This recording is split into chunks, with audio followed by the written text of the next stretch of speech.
Të nderuar besimtar, do flasim inshallah Zotit shkurt i mirë sot në lidhje me një prej shtyllave kryesore të Islamit. Dhe ne dim shumë mirë që shtyllat e fesë tonë janë 5. Shtylla e parë dhe më e rëndësishmja është ajo më kulminantja dhe ajo më e bukura, është momenti kur besimtari me vetdije të plot, pasi është furnizuar me njohuri, dëshmon dhe deklaron se Allah është një i vetëm i pashok dhe s'ka zot tjetër përveç tij. Shtylla e dytë është falja e namazit. Kjo dëshmi e para dhe kjo shtyllë e para automatikisht e motivon besimtarin që t'i dorëzohet Zotit gjithësisë edhe me gjymtyr. Për këtë arsye ka caktuar 5 takime me të, dhe janë 5 vaktet e namazit, dhe që është shtylla dhe ajo më qendrorja dhe më kryesorja. Shtylla e tretë është Ramazani, është agjërimi i muajit begat të Ramazanit. Shtylla e katërt është dhënia e zakatit. Ai i cili e ka begatuar Allahu i lartësuar me pasuri, me mirëqenie, me hapësirë të gjerë të konsiderueshme ekonomike, atëherë i obligohet që të mendojë edhe për ata që i ka privuar apo i ka sprovuar Zoti i lartësuar në çështjet ekonomike dhe t'i japi prej pasurisë së tij. Dhe shtylla e pestë është kryerja e haxhit. I kërkohet çdo besimtari dhe çdo besimtareje, nëse është brenda mundësisë, nëse ka mundësi fizike dhe ekonomike, të vizitojë shtëpinë e shenjtë, Qaben, Mekën e bekuar dhe të kryej ritualin e caktuar që ka caktuar Allahu i lartësuar të paktën një herë në jetë. Nëse besimtari i kompleton këto 5 shtylla, atëherë ka një hapësirë të gjerë në fenë e Zotit. Atëherë mund të jetë i qetë, ketë nevojë për përmirësime patjetër, mirë po të paktën ka 5 themele, ka 5 baza që janë 5 shtyllat kryesore të fesë së tij. Ne sot do të ndajmë bashkarisht diçka, disa shkëndija në lidhje me shtyllën e 5 të Islamit, dhe që është kryerja e haxhit. Mbase nuk është normale që të flasësh për një çështje shumë përpara kohës, sepse me të vërtet koha dhe momenti kur kryhet haxhi nuk është tani, por është në muajin Dhulhixhe për sa i përket muajve hënor. Pra janë disa muaj të shumtë madje përpara nesh derisa të vijë momenti i kryerjes së haxhit. Mirë po, cili është qëllimi dhe pse pikërisht përzgjodha që ta ndaj bashkarisht disa momente apo disa shkëndija në lidhje me vlerën, rëndësinë e haxhit, pse zgjodha pikërisht sot? Kryerja e haxhit apo si thua rituali i haxhit është pak vonë, mirë po afati i regjistrimeve për të kryer haxhin nuk ka mbetur veçse ditë të numëruara. Dhe ju e dini shumë mirë që në fund të këtij muaji, në fund të dhjetorit, përfundon edhe afati i regjistrimit të atyre që do ta kryejnë haxhin në vitin e ardhshëm inshallah Zotit. Për këtë arsye, ndajmë bashkarisht diçka, përkujtohemi dhe nuk është çudi që zgjohet ndonjë zemër dhe krijon gatishmërinë dikush i cili e gjen veten prej atyre njerëzve që vërtet e ka të obliguar dhe ndoshta i duaj një shtys, një motivim apo një informacion në lidhje me këtë obligim. Sepse fatkeqësisht ne përballë obligimeve të Zotit të lartësuar mund të gjësh që dikush prej besimtarëve, dikush prej vëllezërve, prej motrave nuk është i furnizuar me njohuri mjaftueshëm. Për këtë arsye shikon atë që akoma nuk e ka kryer apo nuk e ka çuar në vend një obligim të caktuar. Ose dikush është neglizhent dhe është i shkujdesur. I pari ka nevojë për informacion, i dyti ka nevojë për motivim. Dhe ne, dikush më shumë dhe dikush më pak, gjithmonë kemi nevojë për këto të dyja. Ndonjëherë kemi nevojë që të furnizohemi dhe të na shtohet akoma më shumë informacioni rreth fesë Zotit të lartësuar, dhe ndonjëherë tjetër kemi nevojë që e kemi këtë informacion ose zemrat në një farë mënyre janë ngurtësuar disi dhe kemi ngatëruar prioritetet dhe kemi nevojë për motivim. Për të mos u zgjatur, ne do ta ndajmë në 3 pika kryesore këtë fjalim të sotëm me ndihmën e Zotit të lartësuar. Pika e parë është një historik të shkurtër se si kemi ardhur deri në kryerjen e ritualit të haxhit. Pika e dytë është diçka prej atyre përgëzimeve madhështore që na ka sjellë Allahu i lartësuar dhe pejgamberi alayhis salam për atë i cili e kryen ritualin e haxhit. Dhe pika e tretë është çfarë ka dash Allahu i lartësuar nëpërmjet kryerjes së haxhit. Çfarë ka dash? Cilat janë objektivat dhe cili është qëllimi, urtësia në kryerjen e haxhit. Për sa i përket të parës, Shumë e bukur, mënyra se si ka ardhur obligimi i kryerjes së haxhit. Që nuk e di se a mjafton për ta përmbledhur në një fjalim të shkurtër. Dhe ju e dini shumë mirë se si Allahu i lartësuar jep urdhrin Ibrahimit alayhis salam, që është quajtur babai i profetëve.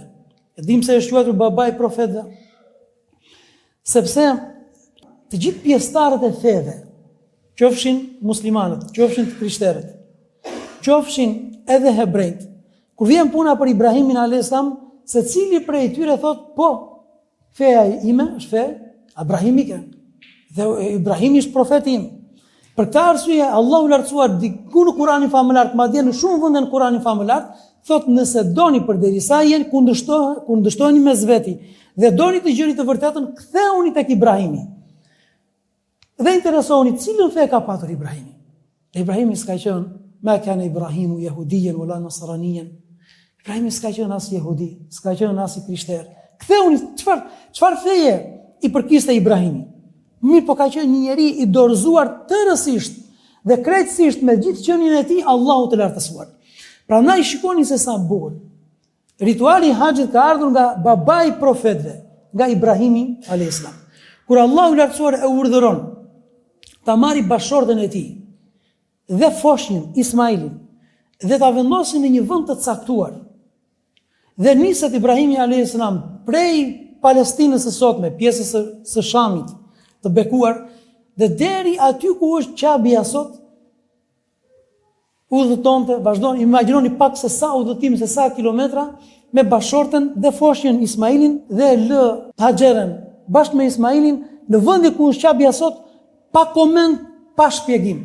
Është mëse normale që një grua e brisht, e dobët, me një foshnjë, ti drejtohet bashortit dhe ti kërkoj një sqarim. Dhe o Ibrahim, përse e bën diçka të tillë? Cili është qëllimi që ti e bën diçka të tillë?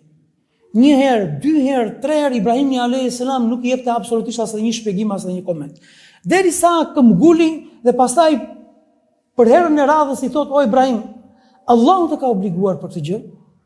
Allahu të ka obliguar të marrësh bashortën bashkë me foshnjën dhe ta lësh në mes të shkatëtirës aty ku nuk ka shenja jete, apo kjo është një vendimarrje dhe një zgjedhje nga ana tënde personale. I thot, po Allahu më ka obliguar. Në momentin që dëgjon Allahu më ka obliguar, u qetësua kjo zemër besimtare. Dhe thot, atëherë s'ka për të na humbur Allahu. Nëse është vendimarrje dhe zgjedhje prej Zotit të gjithësisë, s'ka për të më humbur Allahu. Dhe kjo s'ka për të më humbur Allahu u kthye në slogan që buron prej zemrave dhe prej gojës së çdo besimtari dhe besimtare. Përderisa verdikti është hyjnor, është prej Allahut, s'ka për të më humbur Allahu. Nuk mund të jetë humbja, dështimi, aty ku të kërkon Zoti i lartësuar për të kryer diçka. Po, nëse është zgjedhje njerëzore, mund të jetë e qelluar, mund të jetë edhe e gabuar. Mirë, po nëse është hyjnore, nuk ka gabim, nuk mund të ketë dështim, nuk mund të ketë humbje atje ku të kërkon Allahu i lartësuar. Po pastaj çfarë bëri? Dhe Ibrahimi alayhis salam e la bashortën dhe fëmijën derisa shkoi në aty në majtë një kodrine, drejtohet pastaj ka htyre, sepse nuk i braktisi nga fakti që nuk ishte interesuar për ta, apo se nuk ishte dëmshuri. Drejtohet Allahut të lartësuar.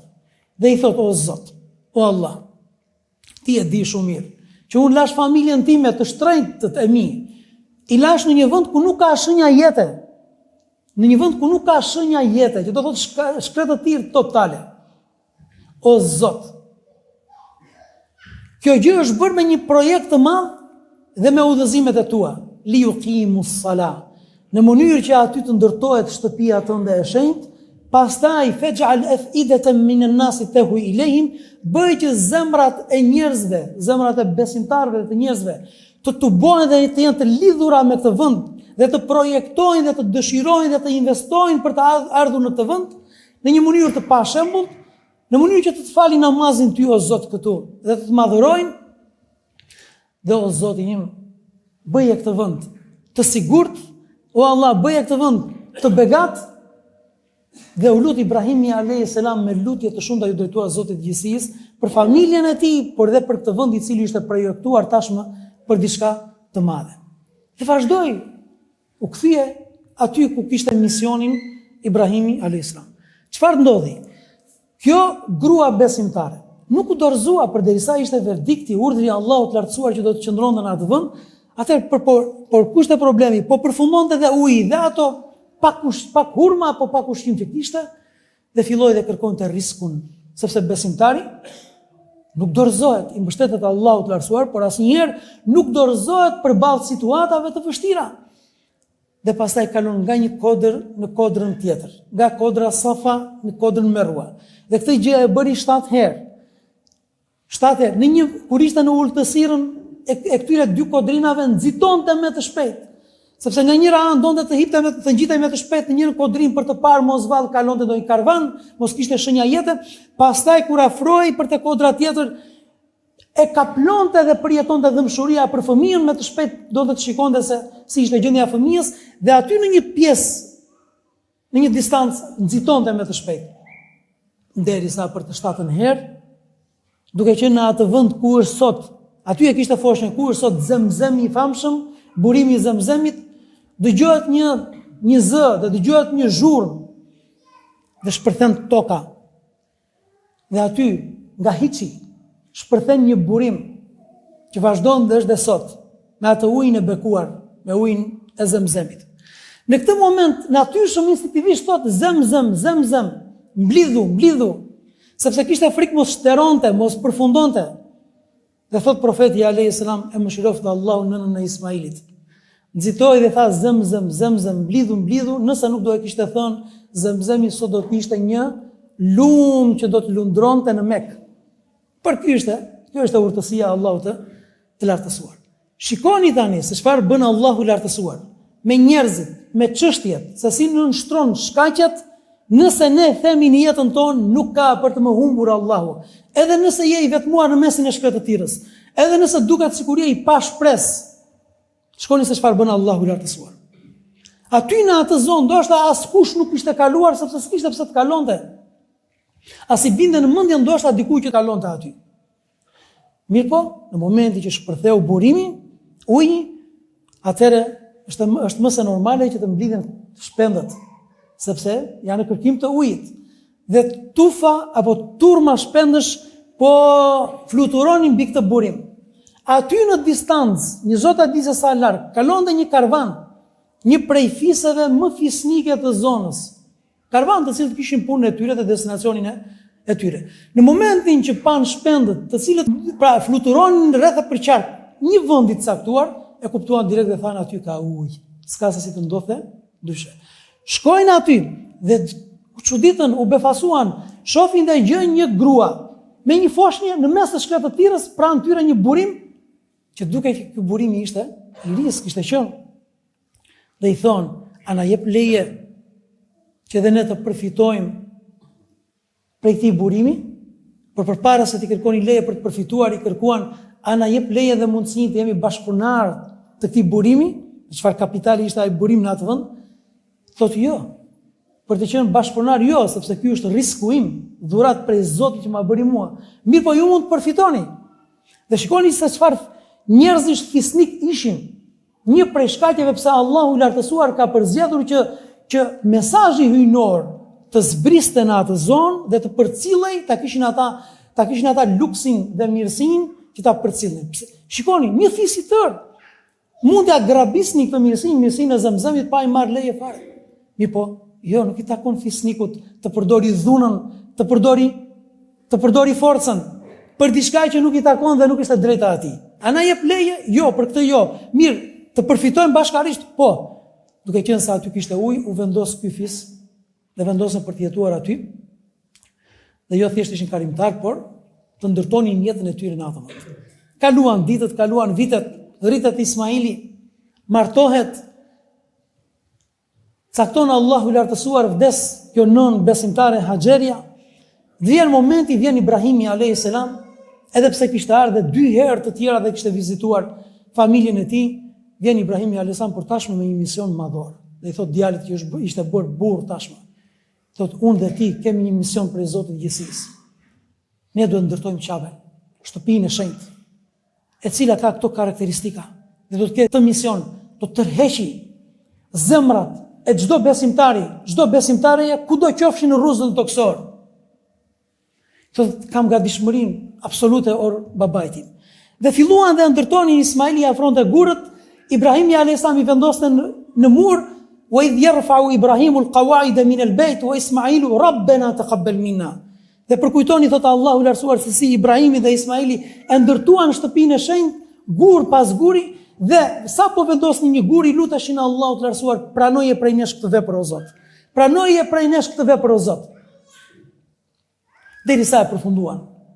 Në momentin pastaj që e përfunduan, I jep urdhër Allahu I lartësuar Ibrahimit alayhis salam. Wa adhin fi an-nas bil hajj. Tani ke një obligim tjetër. Do t'i therasësh njerëzit për të kryer obligimin madhor të haxhit, pelegrinazhit, të vinë ta vizitojnë këtë vend.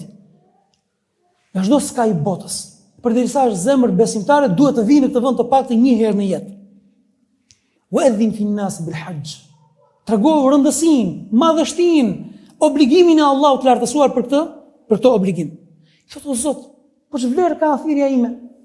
Ku do të dëgjohet dhe sa do të dëgjohet? Thotë Allahu lartësuar ti të takon vetëm obligimi thirrjes, pastaj jam unë ai I cili do të mundsoj që kjo thirrje të depërtojë në zemrat e tyre dhe pastaj të përjetojnë, të shijojnë dhe të kuptojnë madhështinë e kësaj thirrje. Dhe kjo gjë ndodhi. Madhështia e haxhit dhe rëndësia e haxhit dhe gatishmëria dhe përpjekja e muslimanëve për të kryer haxhin, derti që kanë për të kryer haxhin, rëndon shumë pesh në zemrat e tyre. Prandaj shikojnë që në të gjitha kohrat është kryer ky obligim. Madje edhe në momentet më të vështira, kur bota ndoshta ka qenë në luftë dhe rrethanat kanë qenë shumë të vështira, haxhi është kryer. Kur kaluan bashkarisht koronën, që Allahu na ruaj dhe mos ardh herë tjetër, përsëri edhe pse pak veta nuk e lanë si të thuash ritualin apo obligimin e haxhit. Dhe që në atë moment zemrat e besimtarëve janë të lidhur me këtë vend. Pse pikërisht? Sepse kjo është ajo esenca hyjnore që Allahu lartësuar hedh dhe mundson të depërtoj në obligimet e tij. Shikoni se sa çuditshëm janë muslimanët të lidhur me namazin. Pavarësisht mangësive që ne kemi. Dhe namazi është preokupim, dhe namazi është I vështirë, duhet të 5 herë në ditë të lësh punën, të marrësh abdest, të falesh në xhami ose aty ku je. Mirë po është një lidhje e pashpjegueshme, sepse aty ka esencë hyjnore, aty ka lezet, aty ka kënaqësi, aty ka ëmbëlsi. Shikoni se si presim me pa durim agjërimin. Shikoni se si vjen dhe thot dikush o hoxh, të lutem, sa është obligimi që kam unë në pasurinë time për dhënien e zakatit, edhe pse është I vetëdijshëm që do marri një shumë të konsiderueshme dhe do ta japi, do ta vendosë në duart e fuqarëve. E njëjta gjë edhe për haxhin. Edhe pse janë njerëz të sëmur, edhe pse ndoshta I kanë mbledhur ato qindarka me shumë vështirësi për gjatë gjithë jetës së tij, ndoshta dikush mendon besimtari haxhin. Sepse Allahu I Lartësuar ka caktuar që në obligimet e tij dhe sidomos në shtyllat e kësaj feje madhështore, vërtet të ketë doza të caktuara vështirësie, mirë po ka edhe doza shumë të mëdha ëmbëlsie dhe kënaqësie. Dhe kjo gjë ndodhi. Dhe filloi rituali I haxhit. Dhe elhamdulillah Zotit që sot në këtë ditë ndoshta jemi nga momentet ku kryerja e haxhit është më e lehtë apo si asnjëherë tjetër. Dakor, ka një kosto të caktuar, ka një vlerë të caktuar, relativisht jo e vogël, është goxha e madhe. Mirë po mënyra e transportit, përshkrimi I distancës, me fjalë të shkosh deri aty, është në mënyrë jashtëzakonisht komode.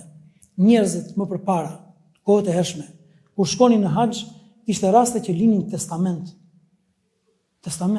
Përgatiteshin për vdekjen, sepse ndoshta do të duhej që të udhëtonin 1 muaj, 2 muaj, 3 muaj, rruga kishte plot të rreziqe, vështirësitë, ndoshta sëmundjet, ndoshta banditët e rrugës që zinin prit dhe grabisnin, pa njeriu bënte llogari që kur nisej për haxh, me shumë mundësi nuk do të kthehej. Kurse sot elhamdulillah Zotit, komoditeti, madje pse jo edhe luksi. Mirë po, ka dashur Allahu i lartësuar që zemrat të cilat do të tërhiqen për në haxh, apo për në umre, apo për në Qabe, të jenë kryesisht zemra besimtari. Jo shumë rrallë mund të ndodhi që aty të shkojë dikush për kuriozitet apo për turizëm. E dini pse? Për dy arsye kryesore. Arsyeja e parë është Allahu i lartësuar e ka zhveshur atë vend nga bukuritë natyrore. Aty nuk mund të shohësh bukurinë natyrore. Nëse do të shohësh bukurinë natyrore, mund të zgjedhësh për turizëm dikë tjetër në botë. Kemi vendin tonë, kemi Shqipërinë, me ujë dhe me male dhe me gjelbërim dhe me mrekulli. Apo jo? Na ruajt Zoti mirësitë. Aty e ka zhveshur Allahu i lartësuar Mekën, Medinën, në përgjithësi gadishën në arabik nga bukuritë natyrore. Pse? Që mos të ngatrohen jetët, mos të shkojë dikush aty për turizëm. Kjo është e para. Dhe e dyta, madhështia i takon dhe e kërkon që aty mos të shkeli zemër pa besimtari. Nuk ka vend, s'ka se çfarë të bëjë një pa besimtar. Sepse përderisa është një vend enkas për të kryer dhe për të çuar në vend obligimi i Allahut të lartësuar dhe nuk është turizëm, atëherë profeti alayhis salam thotë, ky është një vend i destinuar vetëm për ata që kanë në zemrat e tyre besim. Dhe në atë vend, Allahu në kryerjen e haxhit, Allahu i lartësuar bashkohet, dhe këtu kërkoj vëmendjen tuaj. Bashkohet mirësia e vendit, mirësia e kohës, mirësia e adhurimit, si në asnjë vend tjetër, dhe si në asnjë obligim tjetër. Mirësia e vendit, shenjtëria e Qabes, mirësia e kohës, ditët më të mira të vitit, 10 ditët e Dhulhijhes.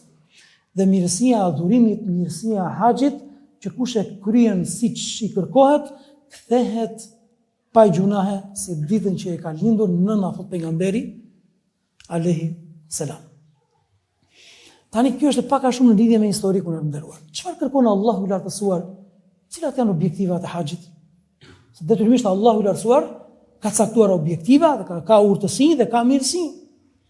Pse kërkohet një besimtare që mund të ketë plot probleme dhe halle, dhe ndoshta vështirësi fizike, ndoshta sëmundje.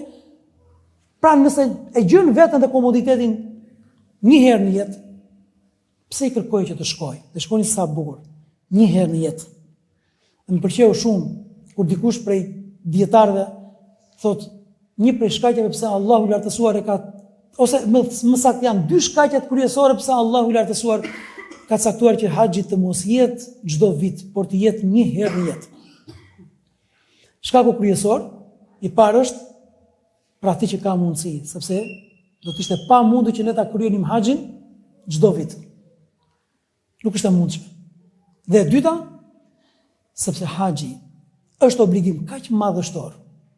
Kthesh me kaq shumë mbresa, me kaq shumë përfitime, i delir, i pastër, nga gjunahet, i mbushur, i karikuar, me dobi të shumta, me përfitime madhështore, sa që thonë mjafton një herë në jetë.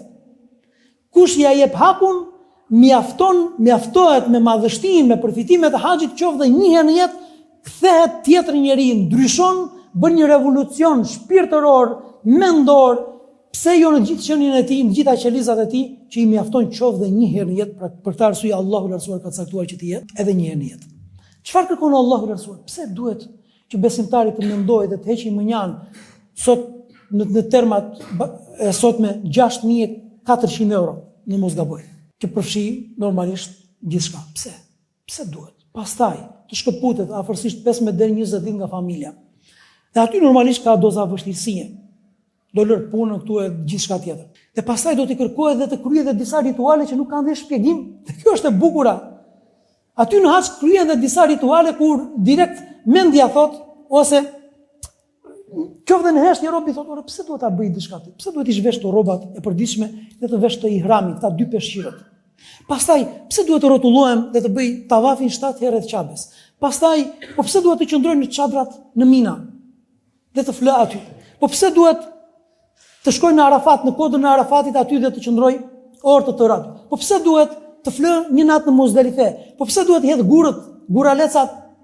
Pastaj po pse duhet të qethet apo të ruhet koka? Po duhet të prerë dhe kurbani? Pse duhet të gjitha? Ku është urtësia dhe ku Ku është përfitimi? E para punës, njëherë, që të njihemi pak dhe me historikun, aty kanë shkelur njerëz të mëdhenj, duke filluar që nga profetët, që nga Haxheria, që nga Ismaili, të kuptojmë se çfarë do thotë gatishmëri, se çfarë do thotë s'ka për të më humbur Allahun. Lëvizja, ecja nga një kodër në kodën tjetër, nga Safa në Merwa, të kuptosh që se si kanë jetuar, se çfarë qasje kanë me urdhrin e Zotit, me besimin njerëzit e mëdhenj, duke filluar nga profetët dhe pastaj edhe besimtarët. Kjo është e para. E dyta, të kuptojmë dhe të bëjmë pjesë të jetës tonë sloganin hyjnor, fisnik, lebejk Allahumme lebejk, që përmendet dhe shqiptohet pa ndërprerje për gjatë gjitha atyre ditëve. Tu përgjigja o Zot, tu përgjigja. Kam shprehur një gatishmëri me qenien time, me trupin tim, me pasurinë time, me veten time, jam dorëzuar krejtësisht urdhrit tënd. Tu përgjigja o Zot, tu përgjigja. Për gjatë gjitha atyre ditëve që do qëndrosh aty të mësosh, ta shqiptosh, jo vetëm që ta mësosh përmendesh, por derisa të bëhet parull, derisa të bëhet slogan, derisa të bëhet parim në jetën tonë. Kur të vish këtu, të kthesh, të vazhdoj ky slogan dhe të jetë pjesë e jetës tënde dhe përditshmërisë tënde në gjithçka që të kërkon Zoti i gjithësisë. Tjetër gjë të bëhet kulturë.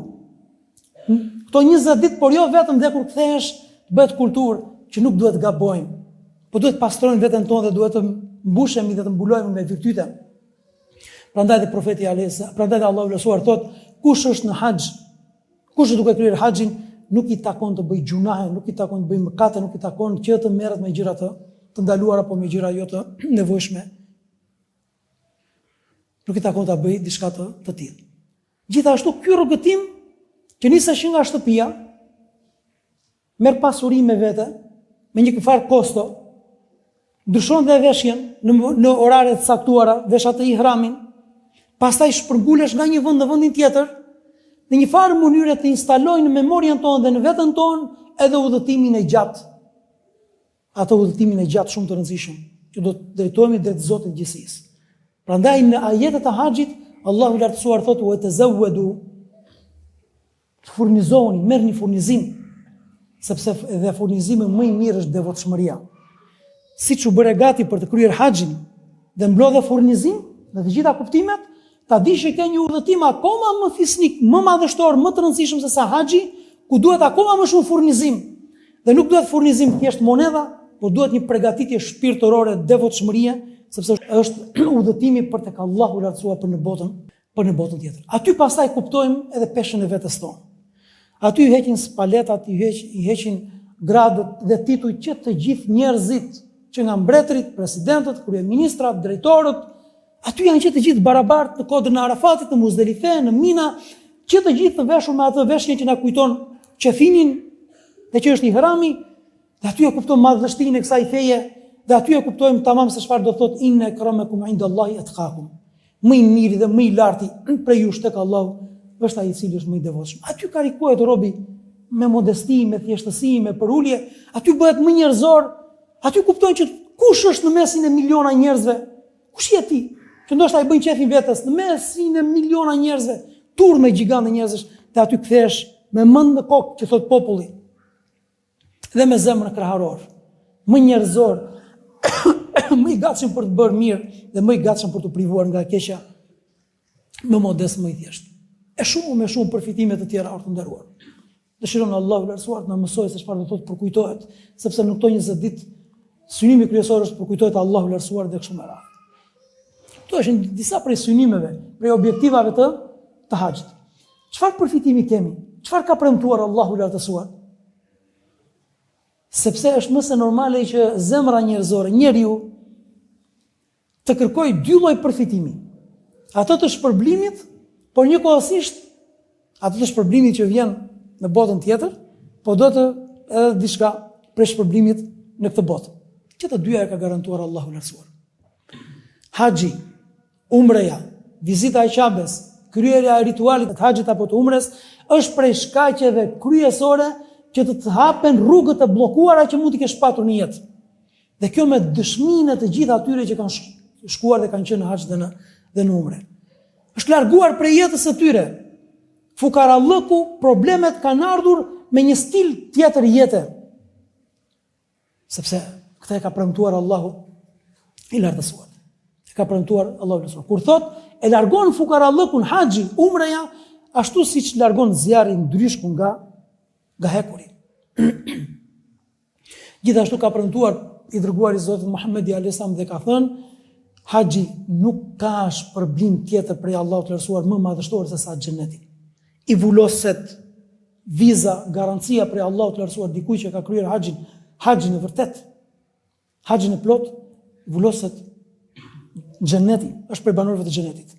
Dhe pejgamberi alayhis salam ka thënë për gëzimin tjetër madhështor, ai i cili e kryen haxhin duke i dhënë hakun, kthehet në shtëpinë e tij si ditën që e ka lindur, si ditën që e ka lindur nëna. Dhe gjithashtu Allahu i lartësuar ka garantuar që ky besimtar, këtij besimtari, Allahu i lartësuar i ka garantuar mirësi të shumta në këtë botë dhe në botën tjetër, dhe shpërblimi i fillon që në momentin që ka bërë njetin dhe ka duke grumbulluar qindarkat. Që në këtë moment fillon dhe shpërblehet dikush për ritualin e haxhit. Ka bërë, si thua, njetin, vendosmërinë, planin dhe ka filluar dhe grumbullon qindarkat, lekët për të çuar në vend obligimin e Zotit të lartësuar.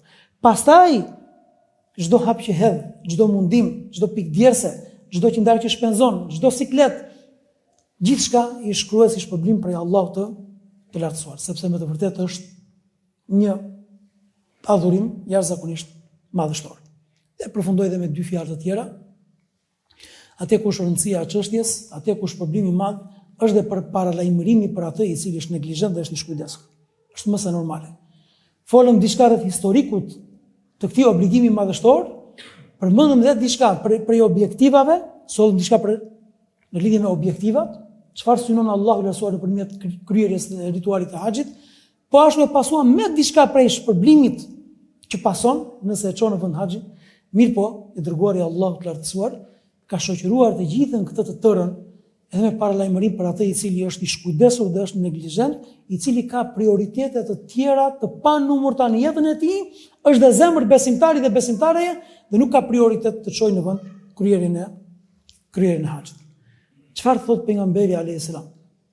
I dërguari i Zotit thot, ai i cili e ka mundësinë fizike, shëndetësore, ekonomike për ta kryer shtyllën e 5 të Islamit haxhin dhe neglizhon, dhe është i shkujdesur dhe ka të tjera prioritete, atë le të bëhet gati dhe le të ketë gatishmërinë të vdesë si jo musliman. Pra me çfarë guximi? Ti që i thua vetes musliman, dhe ti je i tillë dhe do Allahun lartësuar dhe je gatshëm të çosh në vend shtyllat e fesë tënde dhe nuk përgatitesh për ta bërë diçka të tillë, nuk e ke dert dhe nuk e ke preokupim, atëherë le të bëhet gati të vdesë si jo musliman. Dhe kjo nuk do të thotë se bëhet qafir dhe bëhet pabesimtar dhe i tilla. Jo, por është një paralajmërim dhe një kërcënim dhe është një tronditje për zemrën e atij i cili ndoshta në momente të caktuara është i shkujdesur që nuk mund të kesh prioritete dhe përparësi, thjesht luksin dhe shtimin e bizneseve njëri pas tjetrit apo diçka tjetër dhe pastaj të lësh në një anë dhe të mos mendosh për kryerjen e ritualit të haxhit. Gjithashtu pejgamberi i Zotit Muhamedi alayhis salam thot, kryeni haxhin, nxitoni për ta kryer haxhin, sepse nuk është çudi, ndoshta nëse neglizhoni, ai që është i shëndetshëm sot, sëmuret nesër, ai që ka mundësinë e ka kafshën sot, dhe atëherë kishin kafshët apo sot kemi mundësinë e transportit, nuk do ta ketë, ndoshta nuk e ka nesër, dhe ai që është i lirë sot, ka komoditetin e kohës, ndoshta nuk e ka nesër. Prandaj, dhe pastaj çfarë pason, dhe sa të shumta kanë qenë rastet ku njeriu i ka patur që të trija këto, dhe kemi dëgjuar me veshët tanë, dhe njohim njerëz që i kanë patur që të trija këto mirësi që janë thesare. Ka patur dhe lekun, ka patur dhe shëndetin, ka patur dhe kohën, e ka neglizhuar dhe ka thënë nesër, mot, kismet. Nuk e kanë ndryshuar gjërat, situatat, dhe ndoshta i kanë ikur dhe janë larguar që të trija këto. Umeri radhiyallahu anhu ka thënë janë bërë gati të marrë një masë shumë drastike, shumë të ashpër, të dërgojnë dikën në qytetet të caktuara dhe të hetojnë, dhe të interesojnë kush e lë haxhin, kryen në haxhit nga shkujdesja. Ka mundësi dhe nuk e kryen, dhe pastaj atyre tu të caktojnë gjizjen, taksën që i caktohet një jo muslimani. a jam musliman dhe nuk kryen haxhin? Jeton mes muslimanëve dhe ke mundësi fizike, ekonomike, shëndetësore dhe nuk e kryen haxhin, atëherë për këto të gjitha këto janë paralajmëri për të tronditur pak, për të hequr pak atë ndryshkun që mund të jetë në zemrat e besimtarëve. Elhamdulillah Zot. Në gjithë të mirësi dhe në gjithë të paralajmërime ka hapësirë të gjerë dhe jemi shumë komod për atë i cili ka mundësi. Ai që s'ka mundësi, la yukellifullahu nafsan illa wus'aha. Allahu nuk e detyron një person për te mundësive të tij. Mirë, po ai që ka mundësi, o vëllezër, është shtylla e Islamit.